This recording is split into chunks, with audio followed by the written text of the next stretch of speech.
여러분, 요즘 성서신학적으로 참 난잡한 시대에 우리는 살고 있습니다. 신사도 운동이니 메시아닉주니 태음력 안식일이, 여러분이 기독교만큼 이렇게 이단과 분파가 많은 종교도 없을 것 같습니다. 여러분, 많은 기독교인들이 오해하고 있는 것 중에 하나가 마지막 시대에 이스라엘이 민족적으로 구원의 역사가 이루어질 것이다 라고 그렇게 생각하고 있는데요. 그러니까 하나님께서 택하신 선민이기 때문에 마지막에 그 은혜를 하나님께서 베푸셔서 모든 유대 민족을 다 구원한다는 그럴듯한 가설입니다. 여러분, 이러한 믿음이 인류 역사의 끝에 이르러 오는 여러 가지 종말론과도 연결됐기 때문에 우리는 이 문제에 대해서 우리가 분명히 알고 있어야 택한 자까지도 미혹해 하는 그 거짓된 가르침에서 안전할 수가 있습니다. 제가 이 다른 시리즈인 성경의 예언들 시간에 이 세대주의의 종말론이 얼마나 잘못된 것인지 여러 차례 말씀드렸습니다. 그렇기 때문에 오늘은 이 사람들이 이제 세대주의 종말론을 뒷받침하기 위해서 사용하는 로마서 9장부터 11장까지의 말씀을 가지고 그 참뜻이 무엇인지 확인해 보는 시간을 갖도록 하겠습니다. 처음 강의를 접하는 분들이 있을 수 있기 때문에 이 세대주의 신학이라는 것이 무엇인지를 좀 간략히 설명드리고 로마서로 들어가겠는데요. 아마 여러분들 대부분은 적그리스도가 먼 미래에 유럽 어디선가 나타나서 세상을 지배하고 또 하나님의 백성들을 핍박하는 인물이라고 그렇게 알고 있을 것입니다. 여러분이 세대주의를 주장하는 교회들마다 약간씩 시나리오가 다른데요. 이제 먼저 휴거가 일어난 후에 중동 전쟁이 일어나죠. 그렇게 함으로 이제 인류의 3분의 1이 죽게 됩니다. 그 정도면 이제 세계대전의 이 40배에 달하는 엄청난 이 전쟁이 되겠죠. 그리고 그 세계는 이제 평화를 요구하기 때문에 어떤 인물이 나타나는데 그가 바로 적그리스도입니다. 자, 그것을 타협하기 위해서 이제 평화를 가져오기 위해서 이 전쟁의 가장 핵심 사안인 예루살렘의 성전 탈환인데, 타협안으로 현재 예루살렘의 그 황금 돔 사원은 이제 그대로 두고 이스라엘을 위한 성전을 바로 그 북쪽에 새로 짓는다는 것이죠. 그래서 이스라엘은 다시 성전에서 이 제사를 드리게 되고, 구약시대에 했던 그런 제사를 드리게 되고 이슬람과 공존하게 되는 3년 반의 평화가 오게 됩니다. 그러다가 이제 적그리스도가 자기를 하나님이라고 섬기라고 강요하면서 이스라엘의 제사를 금지하고 7장을 내리고, 그러면서 유대민족 전체가 국가적으로 민족적으로 전체가 회심해서 예수 그리스도를 믿게 되고, 그것을 이제 소위 이스라엘의 회복이라고 말합니다. 그리고 바로 그 유대인들이 요한계시록의 14만 4천이고 이들이 전 세계에 복음을 전해서 이방인들이 돌아온다는 종말 신학인데요. 여러분, 이것은 성경이 아니라 소설입니다. 상상으로 꾸며낸 픽션이라 그 말입니다. 이런 소설이 언제 탄생하게 되었는가? 그건 종교개혁 시대로 올라갑니다. 여러분이 잘 아시다시피 1500년대 종교개혁을 성공시켰던 가장 큰 핵심 이슈가 뭡니까? 바로 교황이 적그리스도고 바벨론의 음녀고 불법의 사람이라는 성서 진리를 발견했기 때문에 그렇습니다. 모든 종교개혁자는 한 목소리로 로마 가톨릭이 사단의 대리자고 적그리스도라고 외쳤습니다. 여기에 제가 한마디 덧붙인다면 그것은 종교개혁 시대뿐만 아니라 지금도 변함없는 진리입니다. 자, 그러니까 이 가톨릭에서 난리가 났죠. 1000년 동안 이 종교와 정치를 다스려 오고 있었는데 사람들의 눈이 밝아진 거예요. 성경을 보게 된 거예요. 여러분, 이 성경을 보면 이 교황이 적그리스도라는 것을 분명하게 알게 되니까 성경을 가지고만 있어도 화형을 시키고 고문을 하고 종교재판이라는 이름으로 핍박을 하게 됩니다. 하지만 이미 불길은 마른 집더미에 불붙은 것처럼 순식간에 전 유럽으로 퍼져나가게 되죠. 그래서 어떻게 합니까? 드디어 종교개혁을 무너뜨리고 개신교를 박멸시키기 위해서 뭐가 창설됩니까? 현 프란치스코 교황이 어디 출신이에요? 예수의 제수인. 여러분이 1543년 8월 15일 이그나시우스 로욜라가 예수회를 창설합니다. 그리고 1545년 트렌트에서 정교회를 개최했는데요. 이 회의에서 개신교를 좌절시킬 특별한 임무를 예수회, 제수잇에게 주게 되는데, 그것이 뭐냐? 그것은 적그리스도로 지목되고 있는 교황 세력을 다른 것으로 해석하라 라는 신학적인 임무를 맡게 됩니다. 그때 이제 예수의 신부 알카자르와 리베라가 이제 그것을 맡게 되는데요. 알카자르는 이 성경의 적그리스도에 관한 예언을 과거의 것으로, 그러니까 1세기에 살았던 네로 황제나 또 그 시리아 왕 안티오쿠스 4세 에피파네스 같은 그런 왕에게, 그런 정치가에게 적용시키면서 과거주의 예언 해석이라는 신학을 정립하게 됩니다. 리베라는 이 예언을 먼 미래의 것으로, 즉 그러니까 마지막 때 어디선가 나타나서 3년 반 동안 성도를 핍박할 어떤 악한 자에게 적용하면서 미래주의 예언 해석이라는 신학을 만들게 됩니다. 그렇게 함으로 성경이 밝히고 있는 적그리스도의 정치를 숨기려고 시도를 합니다. 이 과거주의와 미래주의 두 시나리오가 처음 소개됐을 때 이 개혁자들과 개신교회는 아주 정신을 바짝 차리고 거의 300년 동안 이 신학들을 저항했습니다. 그러나 요즘 이 신천지가 하는 것처럼 이 간교한 예수회가 개신교의 각 신학대학과 각 교단의 침투에 들어가서 조금씩 그들의 사상과 신념을 혼합시키게 됩니다. 그리고 드디어 19세기에 이르러서 영국 국교에 들어왔고, 그리고 오순절 카리스마 운동의 선구자이고 스코틀랜드 장로교 목사인 에드워드 어빙이 리베라의 이 미래주의에 덧붙여서 그리스도의 재림 전에 성도들이 비밀리에 휴거된다는 개념을 덧붙여서 소개하게 됩니다. 자, 그러다가 드디어 이제 현대 세대주의의 창시라고 할 수 있는 존 넬슨 다비가 7년 환란이라는 개념을 토대로 오늘날 현대 개신교회가 철석같이 믿고 신병하는 세대주의 신학의 기초를 놓게 됩니다. 그리고 이것을 크게 확장시킨 사람이 미국의 사이렉스 잉거슨 스코필드인데요. 이 1909년에 이 스코필드가 그 유명한 스코필드 주석 성경을 출간하게 되죠. 아마 여러분들 중에도 스코필드 성경을 가지고 계신 분들이 있을 텐데, 그것이 왜 유명한가? 그것은 바로 이 세대주의 예언 해석을 주석으로 달아놨기 때문에 이제 많은 사람들이 인기리에 판매가 됩니다. 이 성경은 미국 기독교 학교에서 아주 인기가 있어서 수백만 권이 인쇄가 되고 뿌려지게 됩니다. 자, 여러분, 우리가 분명한 역사에서 보다시피요, 개신교회를 처리하기 위해서 예수의 신부 리베라가 발명한 이 미래주의 신학에 7년 환란이라든지 비밀유고 이런 잡동사니를 짬뽕시켜서 탄생시킨 것이 오늘날 현대 개신교회가 믿고 있는 세대주의 종말론입니다. 이 알카자의 과거주의 신학은 주로 다니엘서를 해석할 때 사용되고요, 리베라의 미래주의는 요한계시록을 해석할 때 사용되고 있습니다. 그러니까 다시 말하면 현대 개신교회는 로마 카톨릭의 손안에서 놀아나고 있다, 그 말입니다. 여러분이 그 유대인을 중심으로 한 이 세대주의는요, 인류의 역사를 1000년씩 이렇게 세대로 구분한다는 건데요, 그 시대마다 다른 구원의 조건이 있다라고 얘기합니다. 특별히 예수님을 거부한 유대민족이 마지막 때 회심해서 그들의 세대를 채우는데 그 마지막 7년간의 역사가 유대인 위주로 맞춰진다는 것입니다. 자, 그러면 여러분 생각해 보세요. 그러면 그리스도인들은 뭐예요? 그때 뭘 하죠? 유대인들이 계시록의 남은 무리 14만 4천이 되어서 온 세상에 복음을 전하고 이방인들이 돌아오고 그런 역사가 있는데, 그때 그리스도인들은 뭘 하냐고요? 할 게 없죠. 유대인들이 다 하는데. 그래서 만들어낸 것이 비밀유고라는 것입니다. 그리스도인들을 다 하늘로 다 보내버리고 이 땅의 마지막 역사의 장식을 유대인들이 마친다는 것입니다. 여러분, 여기에는 다니엘서와 요한계시록에 예언된 적그리스도 교황에 대한 진실은 사라지고 말았습니다.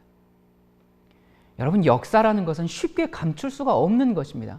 아무리 국정화 교과서를 만들어서 역사의 기록을 바꾼다고 해도 그렇다고 해서 이미 이루어진 역사가 달라집니까? 그럴 수가 없습니다.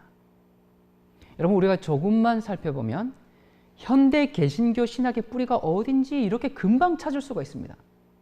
자, 그래서 리베라의 미래주의 해석, 즉 오늘날 이 세대주의 예언 해석에 의하면 유대인들이 민족적, 집단적, 국가적으로 그리스도께로 돌아오는 회심의 역사가 일어나야 하는데, 그것을 주장하기 위해서 오늘 연구할 로마서 11장의 말씀을 그들의 근거로 삼고 있습니다. 여러분, 기억하셔야 할 것은 전제와 결론 자체가 이미 잘못된 비성서적인 신학입니다. 비성서적일 뿐만 아니라 반성서적이요, 참된 성서의 진리를 공격하기 위해서 만들어진 신학입니다. 여러분, 이 개신교회가 그것을 깨닫지 못하고 우리 아버지도 믿었고 우리 할아버지도 믿었고 언제부턴가 그렇게 믿어왔기 때문에 그것이 옳다라고 그렇게 생각합니다. 그리고 그것을 합리화시키기 위해서 이것저것 갖다 붙이지만, 여러분, 그렇게 한다고 해서 진리가 달라지는 것이 아니에요. 계속 살을 붙일수록 자가당착에 빠지게 되는 것입니다. 자, 오늘 이제 그 문제가 되는 구절이 로마서 11장 26절인데요. 한번 읽어보도록 하겠습니다. 그리하여 온 이스라엘이 구원을 얻으리라. 기록된 바 구원자가 시온에 솟아 야곱에게서 경건치 않은 것을 돌이키시겠고. 자, 이 로마서 9장부터 11장은 바울이 유대인과 이방인에 관한 문제를 다루죠. 그리고 하나님의 구원의 계획에서 각각 그 유대인과 이방인들이 맡은 역할과 관련된 문제를 다루고 있습니다. 여러분이 이스라엘은 메시아로서의 예수를 거절했지만 이방인들은 예수님을 받아들였어요. 그것을 대조하면서 바울은 그리하여 온 이스라엘이 구원을 얻으리라 라고 말했습니다. 자, 이게 무슨 말일까? 사실 이 구절만 딱 그대로 보면요, 언젠가는 온 유대의 이 민족이 구원을 얻을 것이라고 그렇게 말하는 것처럼 보여요.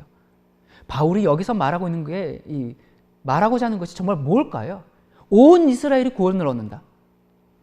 그래서 이 말씀을 이제 세대주의 신학의 근간으로 삼고 있죠. 과연 이 말씀이 모든 유대 민족이 다 구원을 얻는다는 그런 말씀일까요? 이 말씀을 이해하기 위해서는 로마서 9장부터 살펴봐야 합니다. 여러분, 성경을 해석하는 몇 가지 기본 원칙이 있어요. 이 첫 번째는, 가장 기본은 문맥을 살피는 겁니다.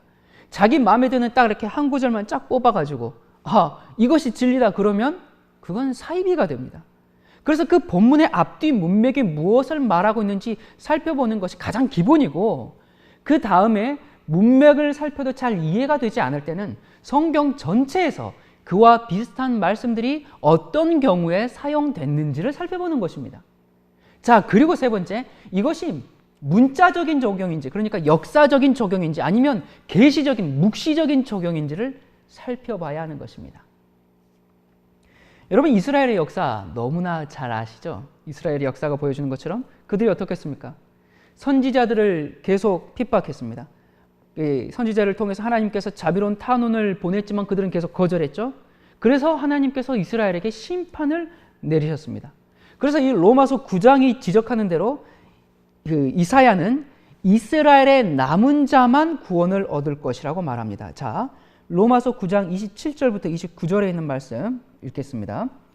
또 이사야가 이스라엘에 관하여 외치되 이스라엘의 뭇 자손의 수가 비록 바다의 모래 같을지라도 남은 자만 구원을 얻으리니 주께서 땅 위에서 그 말씀을 이루사 필하시고 끝내시리라 하셨느니라. 또한 이사야가 미리 말한 바 만일 만군의 주께서 우리에게 씨를 남겨두시지 아니하셨다면 우리가 소돔과 같이 되고 고모라와 같았으리로다 함과 같으니라. 여러분, 이 바울은 민족적 이스라엘의 문제점이 무엇인지를 지금 분명히 말하고 있습니다. 뭐가 문제예요? 그들은 하나님의 자녀로 선택받았다라는 그 선민의식이 너무 강해서 이방 민족에게 배타적이었습니다. 그리고 또 율법의 지식, 또 그것의 철저한 준수, 이런 것에 대해서 굉장한 자부심을 갖고 있었기 때문에 이방인들과 자신들을 구별해서 자기들만 구원받기로 되어 있다라고 그렇게 믿었습니다. 반면 이방인들은 어떻게 했어요? 아브라함처럼 구원을 믿음으로 받아들이고 하나님의 약속된 구원을 붙잡았습니다. 로마서 9장 30절부터 32절입니다. 그런즉 우리가 무슨 말하리요? 의를 쫓지 아니한 이방인들이 의를 얻었으니 곧 믿음에서 난 의요. 의의 법을 쫓아간 이스라엘은 법에 이르지 못하였으니 어찌 그러하뇨? 이는 저희가 믿음에 의지하지 않고 행위에 의지함이라. 부딪힐 돌에 부딪혔느니라. 여러분이 이스라엘의 이런 비극적인 넘어짐으로 인해서 이 바울이 진짜 마음의 고통이 얼마나 컸을까요? 얼마나 가슴이 아팠겠습니까? 그래서 바울은 이어서 로마서 10장 1절에 이렇게 얘기합니다. 형제들아, 내 마음에 원하는 바와 하나님께 구하는 바는 이스라엘을 위함이니 곧 저희로 구원을 얻게 함이라. 정말 너희들이 좀 구원 얻었으면 좋겠다. 그런 간절한 열망이 있는 것입니다. 애탄 소원이 있어요. 참 마음에 고통이 있는 것입니다. 이렇게 하나님의 진리를 받고 나서 이렇게 떨어지고 멀어지고 멸망 가운데 처하고 있으니 이 바울의 마음이 어떻겠습니까? 그러면서 율법의 기초에서는 아무도 의롭다 하심을 얻을 수 없다. 그러니까 그렇게 해서는 구원받을 수 없다라고 계속 유대인들에게 경고하고 있는 것입니다. 자, 바울은 계속해서 이 구원에 대한 두 가지 이제 이 접근 방식, 꼭 율법에 기초한 것과 믿음에 기초한 것을 10장 2절부터 17절에 이제 계속 대조하면서 말씀을 하고 있습니다. 그런 다음에 제가 오늘 시간 관계상 이걸 다 읽지는 않겠습니다. 여러분께서 이제 10장 2절부터 17절까지는 율법에 기초한 믿음과 이 믿음에 기초한 믿음, 이것에 이제 계속 대조하고 있는데요. 그리고 18절부터 이스라엘이 이런 방법에 대해서 잘 몰라서 이렇게 율법주의적으로 빠져버렸는가라고 물으면서 그렇게 이스라엘 백성들이 몰라서 그랬습니다라고 변명할 수 있는가라고 물은 후에 그가 답변을 합니다. 자, 뭐라고 답변한지 한번 들어보십시다. 18절부터 있습니다. 그러나 내가 말하노니 저희가 듣지 아니하였느뇨? 그렇지 아니하다. 그 소리가 온 땅에 퍼졌고 그 말씀이 땅끝까지 이르렀도다 하였느니라. 그러나 내가 말하노니 이스라엘이 알지 못하였느뇨? 먼저 모세가 이르되 내가 백성 아닌 자로서 너희를 시기나게 하며 미련한 백성으로서 너희를 노엽게 하리라 하였고, 또한 이사야가 매우 담대하여 이르되 내가 구하지 아니하는 자들에게 찾은 바 되고 내게 문의하지 아니하는 자들에게 나타났노라 하였고, 이스라엘을 대하여 가라사대 순종치 아니하고 거스려 말하는 백성에게 내가 종일 내 손을 벌렸노라 하셨느니라. 자, 여기 보니까 다윗과 모세와 이사야, 이런 이 성경적인 근거를 들어서 그럴 수 없다라고 반박하고 있습니다. 민족적 이스라엘은 절대로 변명할 수가 없었습니다. 사람들이 신약은 믿음의 의고 구약은 율법의 의다, 이런 말 자체는 없는 말이에요. 구약도 믿음의 의다, 그 말입니다. 자, 그러면서 이제 우리가 그러면 이런 질문을 할 수 있겠죠. 그러면 하나님께서 이스라엘을 버리셨는가? 이스라엘이 버림을 당했는가? 하나님께서 그분의 백성들을 거절했는가? 바울은 분명하게 이렇게 대답합니다. 로마서 11장 2절에 하나님이 그 미리 아신 자기 백성을 버리지 아니하셨나니 너희가 성경이 엘리야를 가리켜 말하는 것을 알지 못하느냐? 저가 이스라엘을 하나님께 송사하되. 자, 바울의 이 말은 민족적 이스라엘 모두 다 구원을 받는 것은 아니다, 그 말입니다. 지금 자, 9장에서와 마찬가지로 11장에서도 바울의 이런 확신은 남은 자의 개념을 가지고 있습니다. 자, 11장 지금 2절 읽었죠? 3절부터 봅니다. 주여, 저희가 주의 선지자들을 죽였으며 주의 제단들을 헐어버렸고 나만 남았는데 내 목숨도 찾나이다 하니 저에게 하신 대답이 무엇이뇨? 내가 나를 위하여 바알에게 무릎을 꿇지 아니한 사람 7천을 남겨두었다 하셨으니 그런즉 이와 같이 이제도 은혜로 택하심을 따라 남은 자가 있느니라. 여러분이 남은 자만 구원받을 것이라면 이스라엘이 모두 다 구원받는 것이 아님이 명백하죠. 자, 그렇다면 바울이 온 이스라엘이 구원을 받을 것이다 라고 한 것은 도대체 무슨 뜻일까? 여러분, 이 난제를 푸는 열쇠는 로마서 9장 6절에 있습니다. 자, 또한 하나님의 말씀이 폐하여진 것 같지 않도다. 이스라엘에게서 난 그들이 다 이스라엘이 아니요. 자, 희한한 말을 해요. 이스라엘에게서 난 그들이 다 이스라엘이 아니라고요? 이게 지금 무슨 말인가? 여러분, 여기에서 정말로 바울 신학의 진수를 보여주는데요. 바울은 이스라엘이라는 용어를 두 가지로 사용하고 있습니다. 첫째는 야곱, 이스라엘로 이렇게 이어지는 아브라함의 육적인 후속, 민족적 이스라엘이고요. 다른 하나는 이방인을 포함한 하나님의 백성 전체를 가리키는 하나님의 이스라엘입니다. 자, 그런데 여러분 아십니까? 놀라운 사실을 하나 알려드릴까요? 이미 구약 시대에 이스라엘이라는 말 자체가 하나님의 특별한 백성으로 선택된 자들을 일컫는 말로 정의 내려져 있다는 사실을 여러분 아십니까? 영적 이스라엘의 개념이 바울 신학이 아닙니다. 이 놀라운 말씀 한번 볼까요? 출애굽기 19장 5절과 6절. 세계가 다 내게 속하였나니 너희가 내 말을 잘 듣고 내 언약을 지키면 너희는 열국 중에서 내 소유가 되겠고 너희가 내게 대하여 제사장 나라가 되며 거룩한 백성이 되리라. 너는 이 말을 이스라엘 자손에게 고할지니라. 여러분, 바울은 이 말씀대로 민족적 이스라엘에 국한되지 않고 하나님의 뜻대로 행하는 이들을 뭐라고 불러요? 하나님의 이스라엘이라고 불렀습니다. 자, 말씀으로 확인해야 되겠죠. 자, 갈라디아서 6장 16절입니다. 무릇 이 규례를 행하는 자에게와 하나님의 이스라엘에게 평강과 긍휼이 있을지어다. 자, 지금 여기 하나님의 이스라엘을 누굴 두고 하는 말이에요? 유대인들을 두고 하는 말이에요? 아니죠. 갈라디아 교인들을 두고, 이방인들을 두고 지금 하는 얘기입니다. 그 이방인들을 또 뭐라고 불렀는가? 갈라디아서 4장 28절에 형제들아 너희는 이삭과 같이 약속의 자녀라. 이삭과 같은 약속의 자녀는 이스라엘 백성이죠. 그런데 이방인들을 이삭과 같은 약속의 자녀라라고 얘기합니다. 갈라디아서 3장 29절 너희가 그리스도께 속한 자면 더 희한한 말을 해요. 아브라함의 자손이요. 이방인들이 아브라함의 자손이에요? 중국인들이 아브라함의 자손이에요? 아니잖아요. 그런데 너희가 그리스도께 속한 자면 아브라함의 자손이요 약속대로 유업을 이을 자니라. 여러분 이게 얼마나 감격적인 말씀입니까? 바로 우리와 같은 이방인이 약속대로 유업을 이을 하나님의 자녀여 하나님의 이스라엘이라는 엄청난 놀라운 선언을 지금 하고 있는 것입니다. 여러분 감격적이지 않습니까? 바울은 어디에서도 이 민족적 이스라엘이 모두 다 구원받을 것이다 그런 주장을 하지 않았습니다. 만약 그랬다면 바울의 모든 글과 이 두말할 것 없이 다 모순되어 버릴 것입니다. 로마서 9장부터 11장은 모든 육적 이스라엘이 구원을 받는다 또는 모두 잃어버림을 당한다 그런 말씀이 전혀 없습니다. 오히려 어떤 사람이 구원받을지 말해주는데요. 바울은 이 점을 두 가지로 강조해 주고 있습니다. 첫 번째, 바울은 아브라함의 혈통적 자손이 모두 다 이스라엘에게 속한 것은 아니다라고 설명하는데요. 로마서 9장 6절과 7절입니다. 또한 하나님의 말씀이 폐하여진 것 같지 않도다.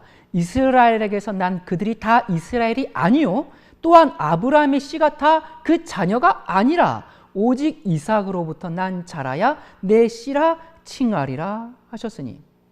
자, 여기 보니까 모두가 이스라엘에 속한 것이 아니라면 어떤 이들은 이스라엘에 속한다 그 말입니다. 모두가 아니다 그 말은 뭐예요? 어떤 이들은 그렇다 그 말이죠. 자, 그런데 여기서 말하는 것은 지금 혈통적인 것을 말하고 있어요? 아니죠. 자, 좀 더 봅시다. 로마서 10장 16절 그러나 저희가 다 복음을 순종치 아니하였도다. 이사야가 가로되 주여 우리의 전하는 바를 누가 믿었나이까 하였으니. 자, 여러분 이스라엘의 모든 자가 다 사도들이 선포한 복음에 귀를 기울이지는 않았다라고 말하는데요. 그렇다면 어떤 이들은 그들 중에 어떤 이들은 복음에 귀를 기울였다 그 말입니다. 맞습니까? 여러분 지금 잘 생각해 보면서 들으세요. 그렇죠? 자, 그러면요. 자, 왜 그런가? 그러면서 바울이 이렇게 얘기합니다. 로마서 11장 14절 이는 곧 내 고륙을 아무쪼록 시기케 하여 저희 중에서 얼마를 구원하려 함이라. 여러분 이 바울이 자기 동포 중 얼마를 구원하고 싶어하는 열망을 지금 표현하고 있습니다. 자, 여기에 보면 바울이 얼마를 구원하려고 했다면 그것은 모두가 구원받지 않는다라는 전제 조건이 있는 것이죠. 아니 모두가 다 구원받는다면 그 중에서 얼마를 내가 복음 전해서 얼마를 구원해보겠다 그런 말 자체가 의미가 없는 겁니다. 내가 얼마를 구원하고자 하겠다라는 그 열망을 표현한 것은 모두가 구원받을 것은 아니다라는 것이 전제되어 있는 겁니다. 자, 로마서 11장 25절요. 형제들아 너희가 스스로 지혜 있다 함을 면키하여 이 비밀을 너희가 모르기를 내가 원치 아니하노니 이 비밀은 이방인의 충만한 수가 들어오기까지 이스라엘의 더러는 완악하게 된 것이라. 자, 여기 이스라엘의 더러는 완악하게 됐다. 여기 이스라엘의 더러는 이제 잘려나간 가지입니다. 앞에 이제 이 참감람나무 그러면서 이제 접붙임 이야기 이렇게 원가지가 잘려나가고 이런 얘기가 나오거든요. 그래서 이스라엘의 더러는 이 잘려나간 가지예요. 그러니까 구원 밖으로 떨어져 나간 가지를 말합니다. 자, 그러면 이방인의 충만한 수가 들어온다고 했는데 어디로 들어와요? 이방인의 충만한 수가 어디로 들어와? 이스라엘에게로 들어오는 것입니다. 바울은 바로 그 다음 절에서 그래서 온 이스라엘이 구원을 얻으리라 그렇게 말한 겁니다. 자, 그러니까 바울이 온 이스라엘이 구원을 받을 것이라고 말한 것은 이방인들이 들어온 이후를 말하기 때문에 여기서 온 이스라엘은 모든 유대 민족, 그 혈통적 유대 민족을 가리키는 것이 아니라 유대인과 이방인 모두를 포함해서 온 이스라엘이라고 말하고 있는 것입니다. 여러분 얼마나 합리적입니까? 이 점을 분명하게 하기 위해서 바울이 로마서 11장 26절, 27절에서 이제 두 개의 성경 구절을 인용합니다. 자, 먼저 11장에 있는 말씀을 먼저 읽고 그 다음에 그 인용한 말씀을 읽도록 하겠습니다. 11장 26절, 27절.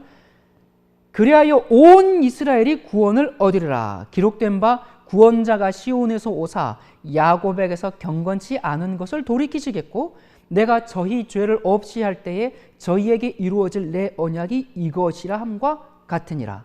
자, 여기에 인용된 것은 첫 번째 것은 이사야 59장 20절 21절의 말씀인데요. 읽습니다.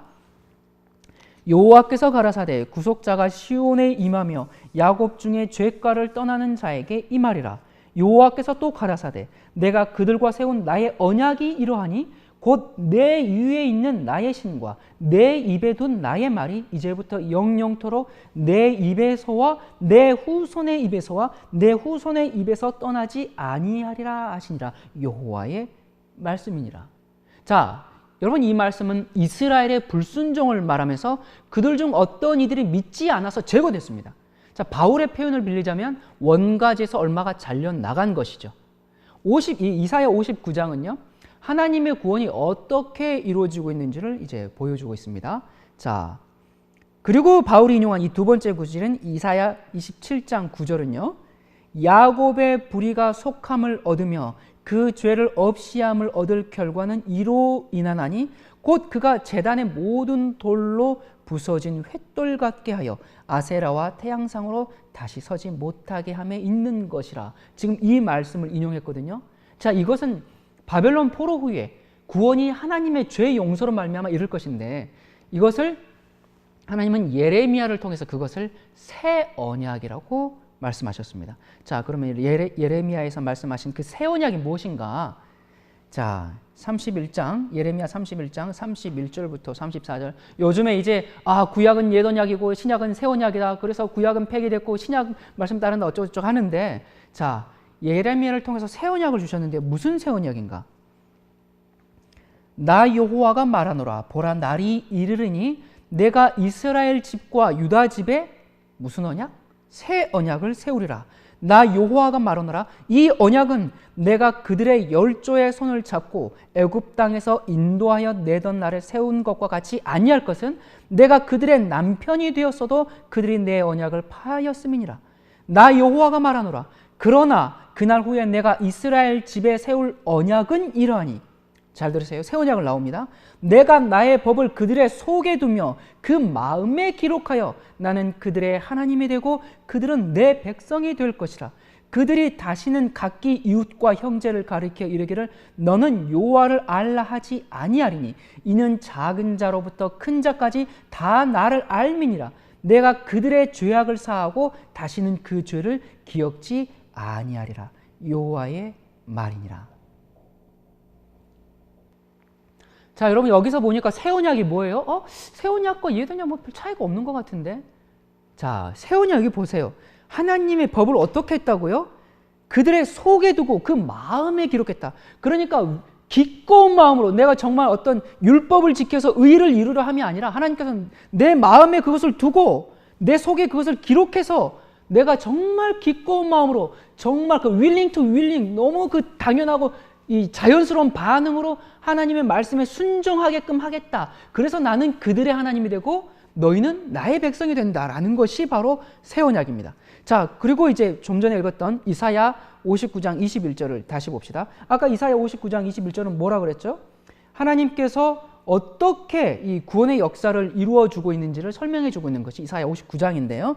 21절 여호와께서 또 가라사대 내가 그들과 세운 나의 언약이 이러하니 곧 내 위에 있는 나의 신과 내 입에 둔 나의 말이 이제부터 영영토록 내 입에서와 내 후손의 입에서와 내 후손의 입에서 떠나지 아니하리라 하시니라. 여호와의 말씀이니라. 이게 새 언약입니다, 여러분. 자, 유대인들이 불순종하고 메시아를 거절했어요. 그래서 이제 이방인들과 마찬가지로 민족적 이스라엘도 동일한 자비가 필요하게 된 것입니다. 여러분, 바울이 확실하게 지금 말하고 싶어하는 것은 바로 이것입니다.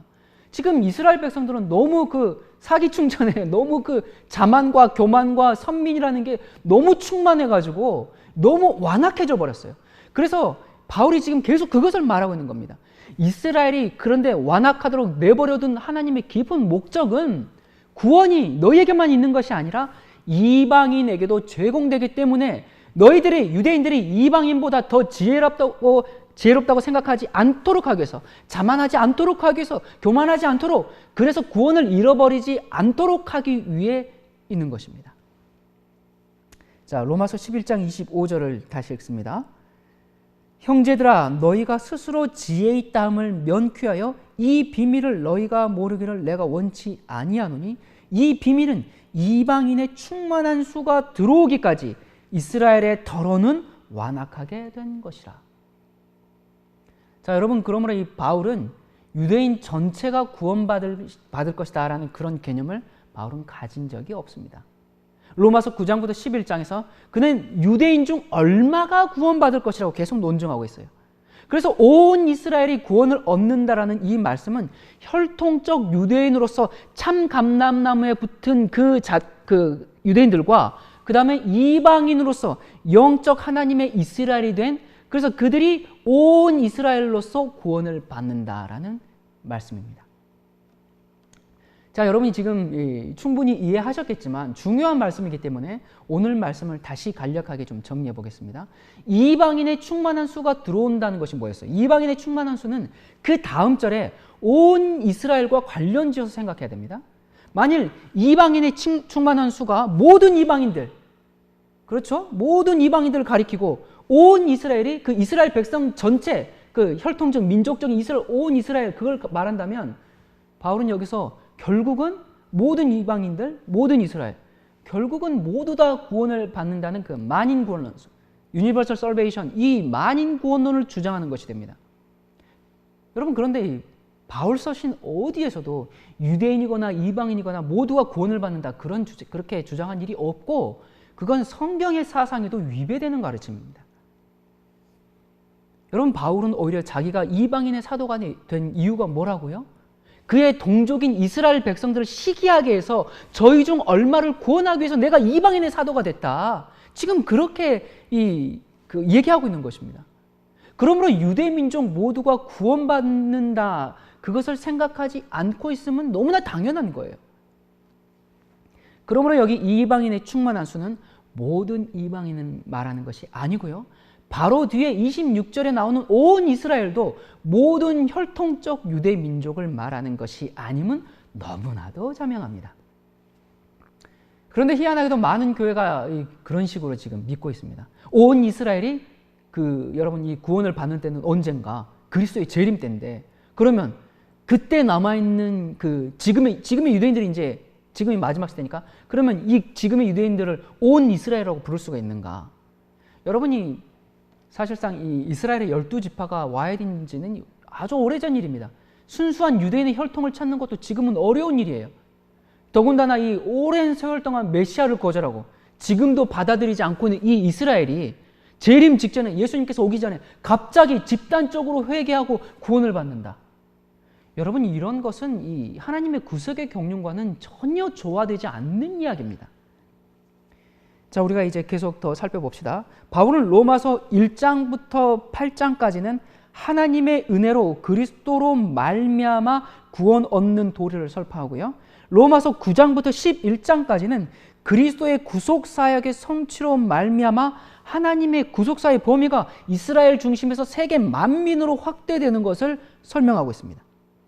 여러분, 이 로마서 9장 1절부터 5절까지는 바울이 동족인 이스라엘 백성들이 하나님의 율법을 가지고 있고, 그리고 그리스도도 저희 중에서 나셨음에도 불구하고 구원을 받지 못하는 것에 대해서 지금 바울은 굉장히 애끓는 심정을 토로하고 있고요, 6절부터 13절은 하나님의 백성의 그 정의는 종족에 있는 것이 아니라 약속에 있음, 믿음에 있는 약속에 있음을 밝힙니다. 자, 그리고 이스라엘도 다 구원받는 것이 아니라 로마서 9장 27절에 또 이사야가 이스라엘에 관하여 외치되 이스라엘의 뭇 자손의 수가 비록 바다의 모래 같을지라도 누구만 구원을 얻어요? 남은 자만 구원을 얻으리니. 자, 자, 남은 자만 구원을 받는다고 했는데 왜 선택받은 이스라엘이 구원을 받지 못했는가? 그 이유는 설명합니다. 9장 32절에요. 남은 자만 구원을 얻으리니 했어요. 어찌 그러하뇨? 이는 저희가 믿음에 의지하지 않고 행위에 의지함이라. 부딪힐 돌에 부딪혔느니라. 이렇게 바울이 설명하고 있습니다. 자, 그리고 로마서 10장에서도 역시 계속해서 동족 이스라엘이 구원받지 못하는 이유를 예를 들어서 설명하고 있는데요. 그들이 구원받지 못하는 이유는 2절부터요. 내가 증거하노니 저희가 하나님께 열심히 있으나 지식을 쫓은 것이 아니라 하나님의 의를 모르고 자기 의를 세우려고 힘써 하나님의 의를 복종치 아니하였기 때문에 구원을 못 받는다라고 지금 말하고 있는 것입니다. 분명하죠, 여러분? 자, 여러분, 이 로마서 11장에서는 이스라엘의 실족을 오히려 전 세계의 구원에 사용하시는 그 하나님의 구속사의 웅대하심을 지금 밝히고 있는 것입니다. 이스라엘이 거절했으니까 하나님께서 그들을 완전히 버리셨는가? 그렇지 않죠. 이스라엘이 넘어짐으로 구원이 이방에게로 퍼져나가는 그런 계기가 된 것입니다. 로마서 11장 11절에 그러므로 내가 말하느니 저희가 넘어지기까지 실족하였느뇨? 그럴 수 없느니라. 저희의 넘어짐으로 구원이 이방인에게 이르러 이스라엘로 시기나게 함이라. 자, 그래서 이방인의 구원이 이스라엘을 시기나게 했어요. 그러면 그냥 시기나게 해가지고 시기심으로 죽게 만들어요? 아니죠. 시기나게 하고 분기시켜서, 그게 지금 사도 바울이 내 사명은 내가 왜 이방인의 사도가 되느냐, 내가 복음을 전함으로 이방인들이 구원받는 것을 보면 이스라엘이 너희들이 그것을 보고 시기심을 잃고 아, 나도 구원이라는 것을 얻어야 되겠다, 어떻게 해야 되는가, 그래서 예수 그리스도께 접붙이게 하려고 내가 이방인의 사도가 됐다라고 지금 설명하고 있단 말입니다. 그러면서 이방인의 구원이 이스라엘을 시기하게 하고 분기시켜서 그들을 또한, 유대인들 또한, 이스라엘 또한 구원을 받게 하려고 하는 것이 하나님의 원대한 구속사의 섭리다라고 지금 그것을 말하고 있는 것입니다. 11장 24절요. 내가 원 돌감람나무에서 찍힘을 받고 본성을 거스려 좋은 감람나무에 접붙임을 얻었은즉 원 가진 이 사람들이야 얼마나 더 자기 감람나무에 접붙이심을 얻으랴. 여러분, 이방인들은 이스라엘이 잘려나간 곳에 믿음으로 접붙임을 얻어서 지금 구원을 얻고 있습니다. 그리고 잘려나간 원가지들도, 유대인들도 믿으면 이방인들도 그렇게 접붙이는데 원가지들도 얼마나 더 잘 붙이겠느냐라고 지금 그렇게 말씀하고 있다, 그 말입니다. 자, 여러분, 온 이스라엘을 이스라엘 국가나 이스라엘 백성 전체로 보는 것은 만인 구원론을 지지하는 것이 되기 때문에 받아들일 수가 없는 사상입니다. 여러분, 어떤 이 성경의 한 텍스트가 성경 전체의 사상에 위배되느냐, 그것을 생각해 보는 것은 너무나 당연한 성경 연구의 기본 태도입니다. 여러분, 온 이스라엘을 그리스도를 영접한 이방인들과 그리스도를 영접한 유대인들, 즉 하나님의 이스라엘로 이해하는 것이 바로 바울이 지금 목 놓아서 이야기하고 있는 것입니다. 이것은 바울이 온 이스라엘이 구원을 받는다는 그 놀라운 하나님의 구원의 섭리의 비밀을 지금 알려주고 있는 것입니다. 여러분, 베드로는 이렇게 선언합니다. 베드로전서 2장 9절에요. 오직 너희는 택하신 족속이요 왕같은 제사장들이요 거룩한 나라요 그의 소유된 백성이니 이는 너희를 어두운 데서 불러내어 그의 기이한 빛에 들어가게 하신 자의 아름다운 덕을 선전하게 하려 하십니다. 여러분, 여기 택하신 족속이 누구예요? 선택받은 혈통적 유대인들입니까? 아니죠. 메시아를 영접한 유대인들과 이방인 그리스도인들을 말하고 있으면 너무나 자명하지 않습니까? 아까 이 말씀이 출애굽기서에도 이미 나왔던 말씀이죠. 아까 출애굽기 19장 5절과 6절과 지금 베드로가 하고 있는 말씀, 여러분 다시 한번 기억해 보세요. 출애굽기 19장, 세계가 다 내게 속하였나니 너희가 내 말을 잘 듣고 내 언약을 지키면 너희는 열국 중에서 내 소유가 되겠고 너희가 내게 대하여 제사장 나라가 되며 거룩한 백성이 되리라. 너는 이 말을 이스라엘 자손에게 고할지니라. 이게 구약에 있는 출애굽기 19장에 있는 말씀이에요. 자, 그런데 베드로가 다시 얘기합니다. 읽었지만 또 읽을게요. 오직 너희는 택하신 족속이요 왕같은 제사장들이요 거룩한 나라요 그의 소유된 백성이니 이는 너희를 어두운 데서 불러내어 그의 기이한 빛에 들어가게 하신 자의 아름다운 덕을 선전하게 하려 함이라. 자, 바울도 갈라디아서 3장 29절에 이렇게 얘기합니다. 너희가 그리스도께 속한 자면 곧 아브라함의 자손이요 약속대로 유업을 이을 자니라. 자, 여기 보니까 너희가 누구예요? 혈통적 유대인입니까? 아니죠. 너희는 이방인이에요. 그런데 그리스도께 속한 자면 아브라함의 자손이라고, 즉 하나님의 이스라엘이라고 지금 천명하고 있는 것입니다. 여러분, 이 로마서 11장은 이 웅대한 하나님의 구원의 계획에 감동한 이 바울의 성령으로 이렇게 끝이 납니다. 11장 33절부터 36절. 깊도다 하나님의 지혜와 지식에 부요하며 그의 판단은 측량치 못할 것이며 그의 길은 찾지 못할 것이로다. 누가 주의 마음을 알았느냐? 누가 그의 모사가 되었느냐? 누가 주께 먼저 드려서 갚으심을 받겠느냐? 이는 만물이 주에게서 나오고 주로 말미암고 주에게로 돌아갑니다. 영광이 그에게 세세에 있으리로다. 아멘.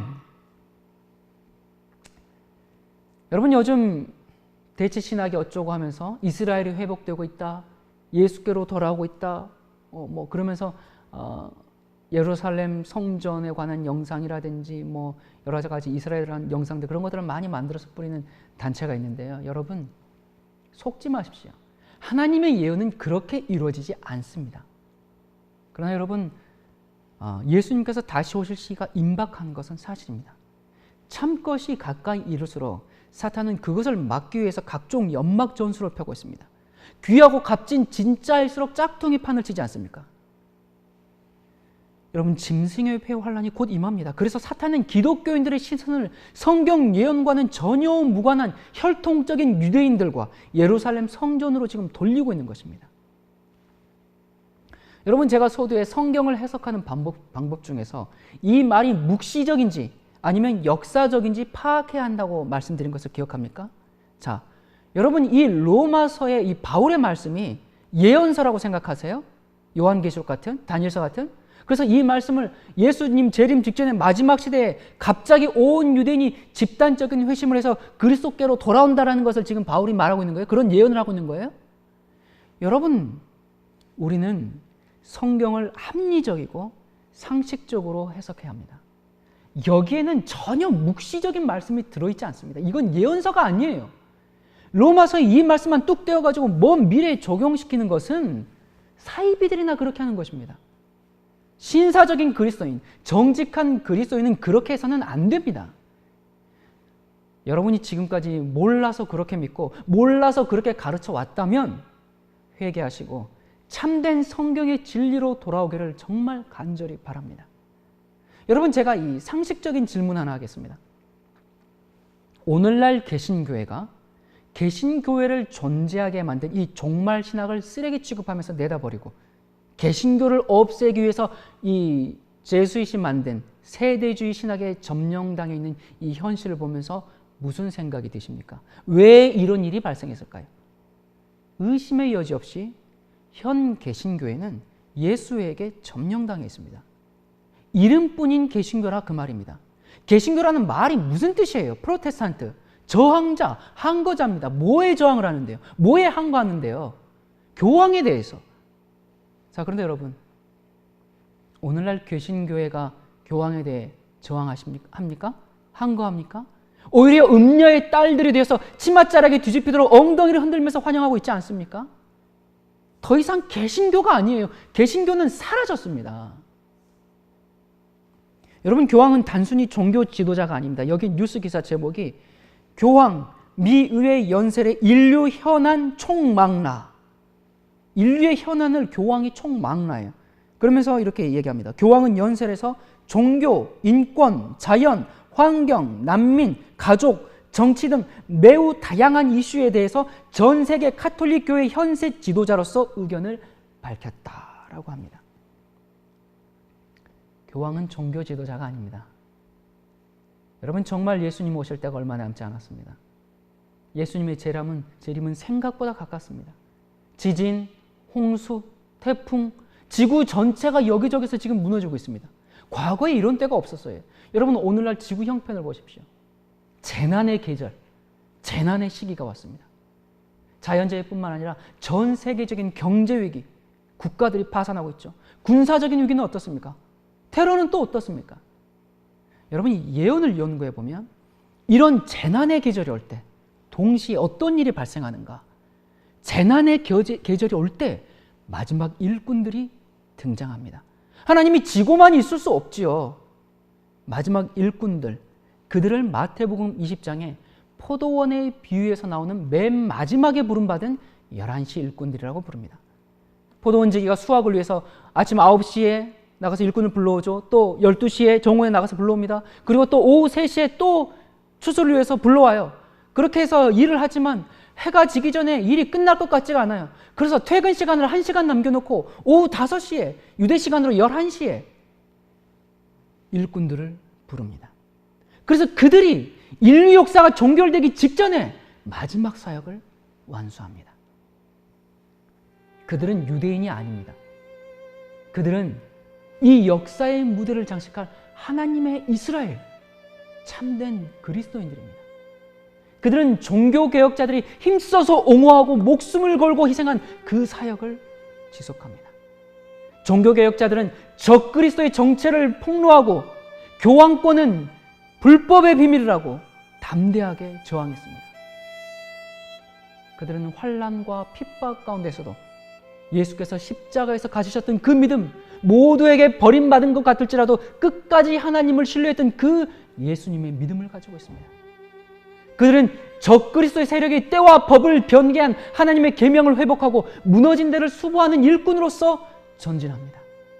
그들은 하나님의 전신갑주를 두르고 이기고 또 이기는 승리자가 될 것입니다. 여러분, 이 땅의 수고가 마칠 날이 이제 가까이 이르렀습니다. 우리의 사역이 끝날 때가 이르렀습니다. 본향에 이를 날이 가까웠습니다. 이러한 시기에 누가 11시 일꾼들이 될 것인가? 지금 이 말씀을 듣고 있는 여러분들이 되길 바랍니다. 유대인들이 아니라 바로 여러분들이 11시 일꾼들이 되길 바랍니다.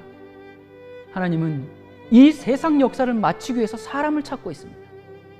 깨어진 사람, 기꺼이 낮은 데 처할 줄 아는 사람, 역사의 페이지를 장식할 마지막 남은 무리들, 진리의 횃불을 꺼트리지 않고 활활 자기 몸과 함께 불태울 사람, 마지막 주자가 되어서 그 바통을 들고 그리스도의 재림에 골인할 사람, 승리자로 서게 될 사람을 찾고 계십니다. 그들이 바로 여러분과 제가 되기를 간절히 바랍니다.